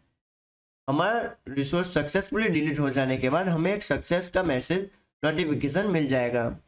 And that's it for this video on deploying virtual machine onto an availability set in Azure. जैसे कि आपने देखा एज्योर अपने आप मशीन्स को फॉल्ट और अपडेट डोमेन्स में डिस्ट्रीब्यूट कर लेता है ताकि हाई अवेलेबिलिटी और रिलायबिलिटी मिले। अगर आपको कोई इश्यू आए ड्यूरिंग द प्रोसेस तो एज्योर पोर्टल को रिफ्रेश करो या लॉग आउट करके दोबारा लॉग इन करो। आज हम डिस्कस करेंगे एज्योर अवेलेबिलिटी जोन्स के बारे में। आज हम देखेंगे कि ये फीचर्स आपके एप्लीकेशन और सर्विसेज को कैसे हाई अवेलेबिलिटी और फॉल्ट टॉलरेंस प्रोवाइड करता है। तो चलिए स्टार्ट करते हैं। तो सबसे पहले एज्योर अवेलेबिलिटी जोन्स क्या होते हैं। तो ये एक एज्योर रीजन्स के अंदर यूनिक फिजिकल लोकेशन होती है जो आपके एप्लीकेशन को रेसिलेंट और हाईली अवेलेबल बनाने के लिए डिज़ाइन की गई है। हर अवेलेबिलिटी जोन एक या ज़्यादा डेटा सेंटर से बना होता है जो इंडिपेंडेंट पावर, कूलिंग और नेटवर्क प्रोवाइड करते हैं। अगर आपके पास अवेलेबिलिटी जोन नहीं है तो आपके रिसोर्सेज एक ही रीजन में होने से किसी भी अनएक्सपेक्टेड इवेंट जैसे पावर आउटेज या हार्डवेयर फेलियर का रिस्क हो जाता है। लेकिन जब आप अवेलेबिलिटी जोन का यूज़ करते हैं तो एज्योर इंश्योर करता है कि आपके रिसोर्स रीजन के मल्टीपल आइसोलेटेड लोकेशन पर डिस्ट्रीब्यूटेड है। इसका मतलब है कि अगर एक जोन में कोई इश्यू होता है तो आपका एप्लीकेशन दूसरे जोन से चल सकता है और डाउन टाइम मिनिमाइज होता है। एज्योर के काफ़ी कोर सर्विसेज अवेलेबिलिटी जोन के साथ सीमलेसली काम करते हैं, जैसे आप virtual machines, azure load balancer, azure SQL database और एज्योर कुबरनेटिस सर्विसेज को डिफरेंट अवेलेबिलिटी जोन्स में डिप्लॉय कर सकते हैं, जिससे आपका इंफ्रास्ट्रक्चर और ज़्यादा रेसिलेंट बन जाता है। जैसे कि azure load balancer automatically traffic को डिफरेंट जोन में डिस्ट्रीब्यूट कर देता है, जिससे हाई अवेलेबिलिटी एंश्योर होती है चाहे एक जोन में कुछ प्रॉब्लम हो या ना हो। एज्योर अवेलेबिलिटी जोन्स यूज़ करने के बेनिफिट्स है। First one is high availability. आपके एप्लीकेशन रेसिलेंट रहते हैं और जोन फेलियर के बाद भी चलने के चांसेस बढ़ जाते हैं। Then second one is fault isolation. हर जोन अपने आप में इंडिपेंडेंट होता है, तो एक जोन में जो इश्यू आता है दूसरे जोन पे उसका कोई इम्पैक्ट नहीं पड़ता। Then third one is scalability. आप अपने एप्लीकेशंस को मल्टीपल जोन्स में स्केल कर सकते हैं, जिससे हाई डिमांड पीरियड्स के लिए आप रेडी रहे। Then fourth one is director recovery. Built in director recovery option होते हैं जो आपको डेटा और एप्लीकेशन को मिनिमल डाउन टाइम के साथ सेफगार्ड करते हैं। तो चलिए एक रियल वर्ल्ड एग्जाम्पल देखते हैं। मान लीजिए आप एक ई कॉमर्स प्लेटफॉर्म रन कर रहे हैं तो पीक शॉपिंग सीजन के दौरान, तो अगर आपका प्लेटफॉर्म एक ही डेटा सेंटर पे डिपेंड करता है तो अगर वो जोन डाउन हो जाए तो आपका सर्विस रुक जाता है। लेकिन अगर आप अपने इंफ्रास्ट्रक्चर को मल्टीपल अवेलेबिलिटी जोन में डिस्ट्रीब्यूट करते हैं तो आपका एप्लीकेशन फेल ओवर कर सकता है और डाउन टाइम काफ़ी कम हो जाता है। अब थोड़ा सा देखते हैं कि आप कैसे डिप्लॉय कर सकते हैं रिसोर्सेज को मल्टीपल अवेलेबिलिटी जोन्स में। एज्योर पोर्टल में जब आप नए रिसोर्स क्रिएट करते हैं तो आपको अवेलेबिलिटी जोन सिलेक्ट करने के ऑप्शन मिलते हैं जब आप वर्चुअल मशीन, स्टोरेज अकाउंट या डेटाबेस क्रिएट कर रहे होते हैं। ये कुछ बेस्ट प्रैक्टिसेस है जो आपको एज्योर अवेलेबिलिटी जोन्स को यूज़ करते हैं। First one is critical resources, जैसे वर्चुअल मशीन्स को मल्टीपल जोन्स में डिस्ट्रीब्यूट कर दें। And second one is Azure load balancer या ट्रैफिक मैनेजर का यूज करके ट्रैफिक को हेल्दी इंस्टेंस पर राउट करें। देन थर्ड वन इज रेप्लिकेशन सेटअप करें स्टोरेज अकाउंट और डेटाबेसिस के लिए अक्रॉस जोन, ताकि आपके डेटा की प्रोटेक्शन हो सके। अब जैसे कि आप इस चार्ट या टेबल में देख सकते हो, data transfer between availability zones, and here it is the charges of 0.01 per GB dollar, and data transfer within same availability zones which is free. जो फ्री होता है हमारा data transfer same availability zones के अंदर, तो इसमें availability Jones use करने का कोई चार्ज नहीं होता, बट इसका चार्ज होता है बैंडविड्थ का कॉस्ट होता है। सो एजियर अवेलेबिलिटी जोन्स एक पावरफुल टूल है जो आपके एप्लीकेशन को ऑनलाइन रखता है, चाहे डिस्ट्रप्शन हो। मल्टीपल जोन्स में रिसोर्सेज स्प्रेड करके आप हाई अवेलेबिलिटी, फॉल्ट टॉलरेंस और स्केलेबिलिटी अचीव कर सकते हैं। जैसे कि आप देख सकते हैं, अभी मेरे पास कोई रिसोर्स नहीं है। आज के इस वीडियो में मैं आपको दिखाने वाला हूँ कि कैसे एक वर्चुअल मशीन क्रिएट करते हैं और उसे अवेलेबिलिटी जोन में असाइन करते हैं। तो चलिए सबसे पहले एक वर्चुअल मशीन क्रिएट करते हैं। तो इस वीडियो में मैं आपको ये दिखाना चाहता हूँ कि कैसे एक वर्चुअल मशीन को अवेलेबिलिटी जोन में असाइन करते हैं। आपको कोई एक्स्ट्रा रिसोर्स क्रिएट करने की ज़रूरत नहीं है, बस आपको मशीन को अवेलेबिलिटी जोन में असाइन करना होता है। तो चलते हैं हम वर्चुअल मशीन सेक्शन में और ओपन करते हैं वर्चुअल मशीन को, देन क्रिएट करते हैं। अब सबसे पहले हमें रिसोर्स ग्रुप को सिलेक्ट कर लेना है। अगर रिसोर्स ग्रुप क्रिएट नहीं किया है तो क्रिएट कर ले। मैं यहाँ से डेमो को सिलेक्ट कर लेता हूँ, देन स्क्रॉल डाउन, एंड यहाँ पे मैं वर्चुअल मशीन नेम को असाइन करता हूँ app VM। Then scroll down और मैं रीजन को एज इट इज रहने देता हूँ। एंड देन यहाँ पे अवेलेबिलिटी ऑप्शन, यहाँ पे मैं अवेलेबिलिटी जोन को सिलेक्ट करता हूँ। एजियर में 3 जोन्स होते हैं। जैसे अगर आप पहले मशीन डेप्लॉय कर रहे हैं तो उसे जोन 1 में असाइन कर सकते हैं, दूसरा मशीन डेप्लॉय करते वक्त जोन 2 को सिलेक्ट कर सकते हैं, और ऐसे ही आप बाकी जोन्स में डेप्लॉय कर सकते हैं। यहाँ पे मैं जोन 2 सिलेक्ट करता हूँ इस डेमो के लिए।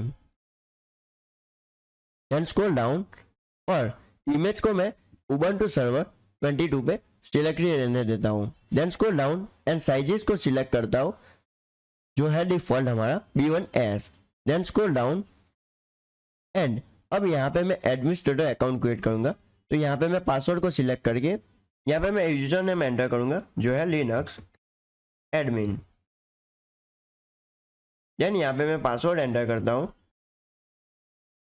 Now I will again enter confirm password. Then उसके बाद हम रिव्यू प्लस क्रिएट पे क्लिक करते हैं। तो ये थोड़ा टाइम ले सकता है, तो वेट करें।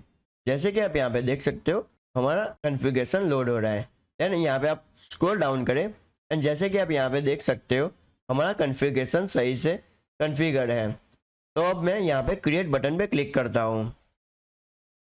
सब कुछ कॉन्फ़िगर करने के बाद आप क्रिएट बटन पे क्लिक करें और कॉन्फ़िगरेशन को आप पहले चेक कर लें। तो अब हमारा वर्चुअल मशीन सक्सेसफुली डेप्लॉय होना स्टार्ट हो चुका है। तो थोड़ा वेट करें इसका सक्सेसफुली डेप्लॉय होने का। फिलहाल ये डेप्लॉयमेंट इन प्रोग्रेस स्टेट में, तो इसका वेट करें। अब थोड़ी देर में आपका वर्चुअल मशीन रेडी हो गया है। अब हमारा वर्चुअल मशीन सक्सेसफुली डेप्लॉय हो चुका है स्पेसिफाइड अवेलेबिलिटी जोन में।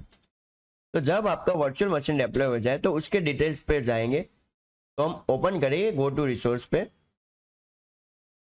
अब हम यहाँ पे वर्चुअल मशीन के ओवरव्यू पेज में आ जाएंगे। ये प्रोसेस इंश्योर करता है कि मशीन को स्पेसिफिक डेटा सेंटर्स में अलोकेट किया है। अवेलेबिलिटी जोन्स को असाइन करके आप अपने एप्लीकेशन की अवेलेबिलिटी को बढ़ा सकते हैं। मान लीजिए अगर जोन 1 का डेटा सेंटर डाउन हो जाता है तो जोन 1 में जो मशीन्स थी वो डाउन हो जाएगी, लेकिन जोन 2 में जो मशीन्स है वो चलती रहेगी और आपका एप्लीकेशन एक्सेसिबल रहेगा। तो जैसे कि आप यहाँ पे देख सकते हो अवेलेबिलिटी जोन 2। तो जब आपका काम खत्म हो जाए तो मैं रिकमेंड करता हूँ कि आप अपने रिसोर्सेज को डिलीट कर दें। ये अननेसेसरी चार्ज से बचने के लिए एक अच्छा तरीका है। तो चलिए अब हम अपने रिसोर्स को डिलीट करते हैं। तो चलते हैं हम ऑल रिसोर्सेज में। देन यहाँ से हम सारे रिसोर्स को सिलेक्ट कर लेते हैं। उसके बाद हम डिलीट बटन को प्रेस करके यहाँ पे प्रॉम्प्ट देते हैं डिलीट एंड प्रेस करते हैं डिलीट बटन को।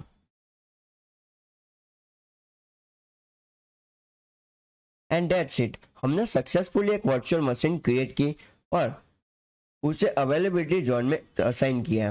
ये सिंपल स्टेप आपके इंफ्रास्ट्रक्चर के रेसिलेंस को काफ़ी इम्प्रूव कर सकता है। आज के वीडियो में हम बात करेंगे एज्योर डेडिकेटेड होस्ट के बारे में, एक ऐसी फीचर्स जो कंपनी को अपने वर्चुअल मशीन्स के लिए ज़्यादा कंट्रोल और आइसोलेशन प्रोवाइड करती है। तो चलिए इसे समझते हैं। जब आप एज्योर पर एक वर्चुअल मशीन लॉन्च करते हो तो वो एक सिंपल सर्वर पर रन करती है जो एज्योर डेटा सेंटर में लोकेटेड होते हैं।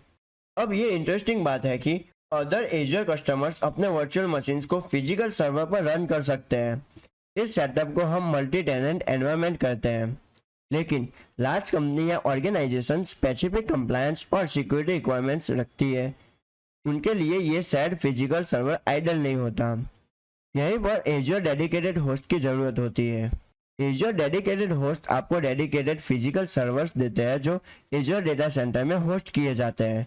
ये सर्वर सिर्फ आपकी कंपनी के लिए हार्डवेयर रिसोर्स के रूप में नहीं एलोकेट होते, ये सर्वर सिर्फ आपकी कंपनीज के लिए हार्डवेयर रिसोर्स के रूप में एलोकेट होते हैं जो आपको फिजिकल मशीन पर एक्सक्लूसिव कंट्रोल देते हैं। तो first one is resource control. आप एक ही डेडिकेटेड होस्ट पर मल्टीपल वर्चुअल मशीन को लॉन्च कर सकते हो। इससे आप रिसोर्सेज को इफिशिएंटली यूज कर सकते हो बिना परफॉर्मेंस को कॉम्प्रोमाइज किए। Then second one is maintenance control. आपके पास फिजिकल सर्वर के मेंटेनेंस इवेंट्स को कंट्रोल करने की एबिलिटी होती है जिससे डाउन टाइम मिनिमाइज हो जाता है। Then third one is compliance needs. ये सेटअप उन ऑर्गेनाइजेशन के लिए परफेक्ट है जिनके कंप्लायंस रिक्वायरमेंट्स स्ट्रिक्ट है, क्योंकि ये मल्टीपल टेनेंट एनवायरनमेंट्स के रिस्क को एलिमिनेट करता है। तो चलते हैं हम एज्योर पोर्टल में एंड चेक करते हैं हमारे डेडिकेटेड होस्ट। तो जैसे कि आप यहाँ पे देख सकते हो, फिलहाल अभी हम एज्योर के मार्केट प्लेस में हैं। तो यहाँ पे सर्च बार में टाइप करते हैं डेडिकेटेड होस्ट। देन यहाँ से डेडिकेटेड होस्ट को सिलेक्ट कर लेते हैं। उसके बाद आपको यहाँ पे कुछ इस प्रकार से दिखेगा जो है डेडिकेटेड होस्ट। यहाँ से मैं क्रिएट बटन पे क्लिक करके इसको ओपन कर लेता हूँ। तो जैसे कि आप यहाँ पे देख सकते हो, फिलहाल मैं एज्योर के डेडिकेटेड होस्ट वाले पेज में आ चुका हूँ जहाँ पे मैं इस होस्ट को क्रिएट कर सकता हूँ। यहाँ पे आप अपने रिसोर्स ग्रुप को सिलेक्ट करके आप इसे सिलेक्ट कर ले। अगर आपने क्रिएट नहीं किया है तो यहाँ से आप क्रिएट न्यू करके इसको क्रिएट कर ले। देन उसके बाद आता है नेम। यहाँ पे आप अपना इंस्टेंस का नेम दे सकते हो जो आपको आपके हिसाब से रखना हो। देन उसके बाद हम लोकेशन को सिलेक्ट कर सकते हैं। एंड हमारा नेक्स्ट स्टेप है होस्ट ग्रुप। होस्ट ग्रुप में हमें यहाँ से हम क्रिएट कर सकते हैं अगर आपने पहले से कभी बनाया नहीं है तो। होस्ट ग्रुप को हम यहाँ पे होस्ट नेम देते हैं, फिर अवेलेबिलिटी जोन सेट करते हैं। देन हमें अगर SSD चाहिए तो हम यहाँ से सिलेक्ट कर सकते हैं। देन हम अगर इसमें से फॉर डोमेन काउंट को भी इंक्रीज कर सकते हैं। उसके बाद हम ऐड पे क्लिक करके इसको क्रिएट कर सकते हैं। देन स्क्रॉल डाउन करके साइज फैमिली को आप यहाँ से सिलेक्ट कर सकते हैं। तो ये था आज के लिए। तो समरी ये है कि एज्योर डेडिकेटेड होस्ट एक आइडियल सॉल्यूशन है उन ऑर्गेनाइजेशन के लिए जो चाहते हैं exclusive access to physical servers, maintenance का कंट्रोल एंड सिक्योर और कंप्लायंट एनवायरनमेंट फॉर वर्कलोड्स। इस चैप्टर में हम एक इम्पोर्टेंट कंसेप्ट डिस्कस करेंगे, एज्योर वर्चुअल मशीन्स का प्राइसिंग। ये सिर्फ वर्चुअल मशीन के लिए नहीं है बल्कि एज्योर प्लेटफॉर्म की काफ़ी सर्विसेज के लिए भी है। तो चलिए इसे स्टेप बाय स्टेप समझते हैं। तो ये रहा Linux virtual machine pricing page. First parameter है ऑपरेटिंग सिस्टम। एक वर्चुअल मशीन का कॉस्ट इस बात पर डिपेंड करता है कि आप लिनक्स यूज कर रहे हैं या विंडोज। क्योंकि कंप्यूट प्राइसिंग काफ़ी हद तक अंडरलाइंग ऑपरेटिंग सिस्टम और सॉफ्टवेयर पर डिपेंड करती है। देन सेकंड फैक्टर है कि साइजिंग ऑफ वर्चुअल मशीन। अगर आप एक हाई स्पेक्स मशीन चूज करते हैं तो कॉस्ट ज़्यादा होगी। ये इसीलिए क्योंकि बड़े मशीन्स में ज़्यादा CPU पावर, मेमोरी और स्टोरेज ऑप्शंस होते हैं जो प्राइसिंग को डायरेक्टली इम्पैक्ट करते हैं। देन थर्ड इम्पोर्टेंट पैरामीटर है रीजन, जहां आपका वर्चुअल मशीन होस्ट होता है। एक एग्जांपल देखते हैं। तो आप यहाँ से स्क्रॉल डाउन करते हैं और B2S वर्चुअल मशीन में मूव करते हैं। जैसे कि आप यहाँ पे देख सकते हैं, यहाँ B2S वर्चुअल मशीन का pay as you go pricing default region में अप्रोक्सीमेटली $13 पर मंथ है। लेकिन अगर मैं रीजन को यूके साउथ चेंज कर दूं, तो मैं यहाँ से रीजन को यूके साउथ पे सिलेक्ट करता हूँ, तो देखिए प्राइसिंग चेंज हो गए हैं। अब ये $34 पर मंथ है। ये वेरिएशन होता है रीजनल डिमांड और ऑपरेशनल कॉस्ट की वजह से। तो आप यहाँ से वीएम के सीरीज को भी सिलेक्ट कर सकते हैं, कैटेगरी सिलेक्ट कर सकते हैं, अपना ओएस को सिलेक्ट कर सकते हैं, एंड अगर आप चाहो तो अपनी करेंसी को भी चेक कर सकते हैं, जो आप India, United state, United kingdom वगैरह सेट करके आप यहाँ से देख सकते हैं। एंड लास्टली लेट्स डिस्कस करते हैं प्राइसिंग मॉडल्स की। एजर आपको यहाँ फ्लेक्सिबिलिटी देता है। आप pay as you go model choose कर सकते हैं, जिसमें आप मंथली बिलेड होते हैं जितना यूज करते हैं उसके लिए, या फिर रिजर्व्ड इंस्टेंस ऑप्ट कर सकते हैं, जिसमें आप 1 या 3 साल के लिए वर्चुअल मशीन कमिट करके कॉस्ट सेव कर सकते हैं। जैसे कि आप यहाँ पे देख सकते हैं प्राइसिंग 1 साल एंड 3 साल की। तो रैप अप करते हैं, जब भी आप एक वर्चुअल मशीन का कॉस्ट एस्टिमेट करते हैं, इन फैक्टर्स में याद रखें ऑपरेटिंग सिस्टम, मशीन का साइज, रीजन और प्राइसिंग मॉडल। ये सभी आपके ओवरऑल एक्सपेंसेस को डिसाइड करते हैं। एजर पे मशीन्स प्रोविजन करने के अलग अलग वे को समझने के बाद अब हम एक इम्पोर्टेंट कंसेप्ट डिस्कस करते हैं, Azure spot pricing for virtual machines. जब आप एक एजर मशीन्स क्रिएट करते हो तो चलते हैं हम अपने एजर वर्चुअल मशीन में, एंड ये है हमारा वर्चुअल मशीन क्रिएट करने का पेज। जैसे कि यहाँ मैं Linux based virtual machine create करने का विजार्ड में हूँ। आपको एक ऑप्शन मिलेगा एजर स्पॉट डिस्काउंट इनेबल करने का। जैसे कि आप यहाँ पे देख सकते हो run with Azure spot discount, तो मैं इसको इनेबल कर लेता हूँ। ये फीचर्स एक यूनिक प्राइसिंग मॉडल के साथ आता है, जिसमें इविक्शन पॉलिसी भी समझना जरूरी है। जैसे कि आप यहाँ पे देख सकते हो कैपेसिटी ओनली, प्राइस और capacity, stop, deallocate and delete. सबसे पहले ये जान ले कि हर virtual machine Azure spot instance को सपोर्ट नहीं करता। जैसे कि आप यहाँ पे देख सकते हो कि यह हमारा B1S इस पॉलिसी को सपोर्ट नहीं करता। अगर आपको सिलेक्टेड साइज कॉम्पेटिबल नहीं है तो आप एक सपोर्टेड साइज चूज कर सकते हो। अब समझते हैं एजर स्पॉट प्राइसिंग क्या है और यह आपके वर्कलोड्स के लिए कैसे बेनिफिशियल हो सकता है। तो चलते हैं हम एजर के डॉक्यूमेंटेशन में, और आप यहाँ पे देख सकते हैं इसका सारा डॉक्यूमेंटेशन। तो एजर स्पॉट प्राइसिंग आपको वर्चुअल मशीन्स काफी कम कॉस्ट पर रन करने का ऑप्शन देता है जब आप इससे standard pay as you go pricing से कंपेयर करते हो। लेकिन ये सस्ता क्यों है? Azure spot pricing virtual machine Azure के अनयूज कैपेसिटी का यूज करते हैं। ये वो स्पेयर रिसोर्सेज है जो डिस्काउंटेड रेट पर दिए जाते हैं, लेकिन इसमें एक लिमिटेशन है। अगर एजर को ये कैपेसिटी वापस चाहिए, जैसे कि डिमांड ज़्यादा होने पर, तब आपकी स्पॉट वर्चुअल मशीन इविक्ट हो सकती है। मतलब एजर इंफ्रास्ट्रक्चर रिसोर्सेज वापस ले लेगा और आपका वर्चुअल मशीन इंटरप्ट हो जाएगा या शट डाउन हो सकता है। अब क्वेश्चन आता है कि स्पॉट वर्चुअल मशीन का यूज़ कब करें? ये उन वर्कलोड्स के लिए बेस्ट है जो इंटरप्शंस को हैंडल कर सकते हैं, जैसे कि बैच प्रोसेसिंग जॉब, डेवलपमेंट और testing workloads and data analyst task. अगर आपकी एप्लीकेशन इंटरप्शन को मैनेज कर सकती है तो आप सिग्निफिकेंट कॉस्ट सेव कर सकते हो। एजर स्पॉट प्राइसिंग एक स्मार्ट वे है आपके क्लाउड बजट को ऑप्टिमाइज करने के लिए, स्पेसिफिकली नॉन क्रिटिकल वर्कलोड्स के लिए। डेवलपर्स और बिजनेस के लिए ये एक ग्रेट ऑप्शन है जो परफॉर्मेंस सेक्रीफाई किए बिना कॉस्ट एफिशिएंस अचीव करना चाहते हैं। तो आप यहाँ पे माइक्रोसॉफ्ट एजर के स्पॉट वर्चुअल मशीन के डॉक्यूमेंटेशन में आके आप यहाँ से पॉलिसी को रीड कर सकते हो। तो ये था एक quick overview Azure spot pricing का। नेक्स्ट वीडियो में हम कुछ और फीचर्स एक्सप्लोर करेंगे जो कॉस्ट इफेक्टिव और स्केलेबल सॉल्यूशन बिल्ड करने में हेल्पफुल रहेगा। इस वीडियो में हम एक्सप्लोर करेंगे एक और कॉस्ट सेविंग प्राइसिंग मॉडल आपके वर्चुअल मशीन के लिए, जो है एजर रिजर्वेशंस। अगर आप अपने क्लाउड एक्सपेंस ऑप्टिमाइज करना चाहते हो तो ये एक मस्ट नो फीचर है। तो चलिए इसे स्टार्ट करते हैं। एजर रिजर्वेशंस आपको पैसे सेव करने का चांस देता है जब आप अपने एजर रिसोर्सेज के लिए 1 साल या 3 साल के प्लान में कमिट करते हो। ये सिर्फ वर्चुअल मशीन्स तक लिमिटेड नहीं है, आप और भी सर्विसेज के लिए भी रिजर्वेशन यूज कर सकते हो। यहाँ का एक बेसिक आइडिया सिंपल है, जो है आप अपने रिसोर्सेज को एक अपफ्रंट कॉस्ट पे करते हो, उसके बदले में एजर आपको pay as you go pricing model का कंपैरिजन में सिग्निफिकेंट डिस्काउंट ऑफर करता है। एक एग्जाम्पल के लिए समझते हैं।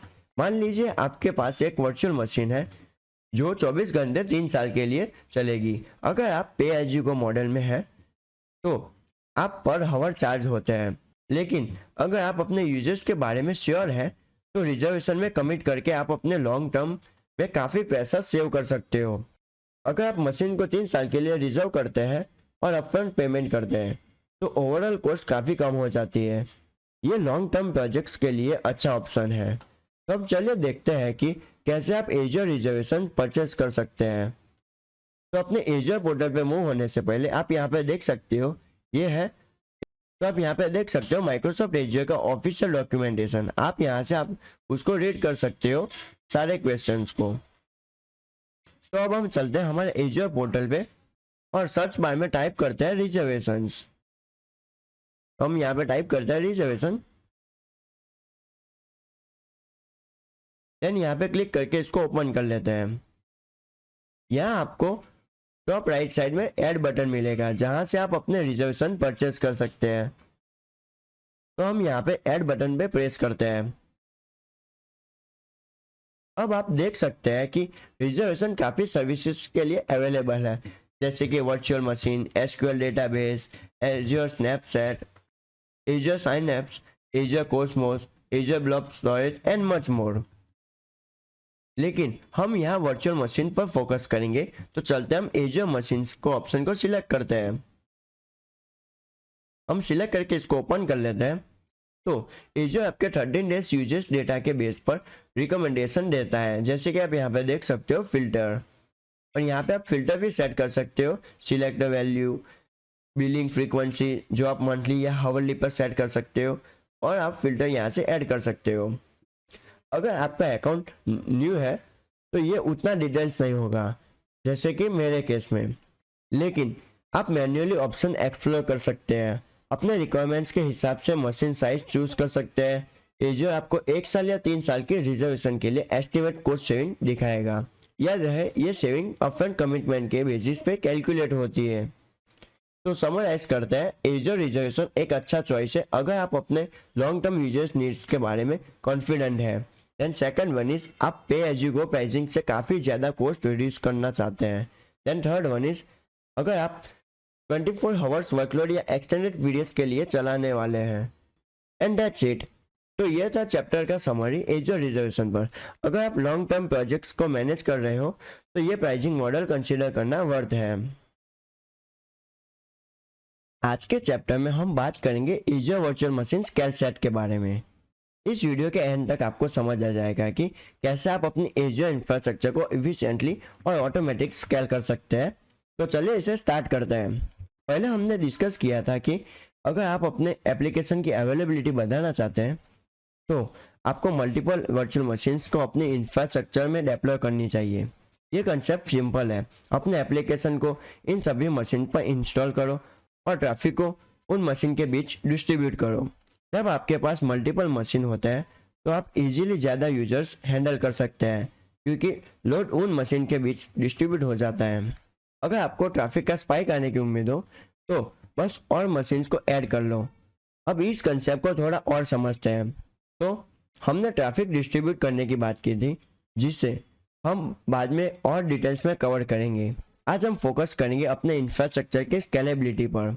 रियलिस्टिकली यूजर ट्रैफिक हमेशा सेम नहीं होता। जैसे कि दिन के टाइम पर आपके वेबसाइट पर हैवी ट्रैफिक हो सकता है, लेकिन शाम को या ऑफ पीक पर आवर में ट्रैफिक कम हो सकता है। या फिर अगर आपके पास ई कॉमर्स वेबसाइट है तो सेल के टाइम पर ट्रैफिक बहुत ज़्यादा हो सकता है और आपको ज़्यादा रिसोर्सेज की ज़रूरत होगी। सेल के बाद ट्रैफिक कम हो जाता है तो और आपको उतनी मशीन्स की ज़रूरत नहीं होती। इस केस में आपको मैन्युअली वर्चुअल मशीन को ऐड और रिमूव करने का एक क्विक सॉल्यूशन लग सकता है, लेकिन ये सबसे इफिशिएंट अप्रोच नहीं है। आपको ट्रैफिक को कंटिन्यूसली मॉनिटर करना पड़ेगा और उनके हिसाब से मशीन्स को स्केल करना पड़ेगा। ये काफ़ी टाइम कंज्यूमिंग हो सकता है। तो इसका सॉल्यूशन क्या है? तो इसका सॉल्यूशन ये है कि Azure virtual machine scale set. इस सर्विस की मदद से आप अपनी इंफ्रास्ट्रक्चर को ऑटोमेटिकली स्केल कर सकते हैं बिना मैनुअल इंटरवेंशन के। स्केल सेट के साथ आप अपने लोड बैलेंस वर्चुअल मशीन के ग्रुप क्रिएट और मैनेज कर सकते हैं। ये मशीन डिमांड के हिसाब से ग्रो या श्रिंक हो सकती है, या फिर आप एक शेड्यूल सेट कर सकते हैं। तो मान लीजिए आपके पास एक एप्लीकेशन है जिसको मॉर्निंग के टाइम पे 4 मशीन्स की रिक्वायरमेंट होती है, जैसे कि आप यहाँ पे देख सकते हैं, और नाइट में सिर्फ 2 ही मशीन्स चाहिए। तो हर दिन आपको 2 एक्स्ट्रा मशीन्स दिन के वक्त स्पिन अप करनी पड़ती है और रात को स्केल डाउन करनी पड़ती है। लेकिन मैन्युअली ये सब एग्जिस्ट करना काफ़ी टेडियस हो सकता है, और इसीलिए Azure virtual machine scale set आपके लिए काफ़ी हेल्प करता है। ये ऑटोमेटिकली आपकी वर्चुअल मशीन्स को स्केल कर देता है based on real time conditions या एक प्री डिफाइंड शेड्यूल के हिसाब से। Azure virtual machine scale set के साथ आपको मैनुअल मॉनिटरिंग और एडजस्टमेंट के बारे में ज़्यादा सोचना नहीं पड़ता। आप स्केलिंग रूल्स क्रिएट कर सकते हैं जिससे ये ऑटोमेटिकली मैनेज होता है, जैसे कि जब ट्रैफिक एक पर्टिकुलर थ्रेशोल्ड को क्रॉस करे तब मशीन को ऐड करो। देन सेकंड वन इज, अगर ट्रैफिक ड्रॉप हो जाए तो मशीन को रिमूव करो। ये रूल इंश्योर करते हैं कि आपके इंफ्रास्ट्रक्चर में हमेशा राइट नंबर ऑफ मशीन्स हो ट्रैफिक और डिमांड के हिसाब से।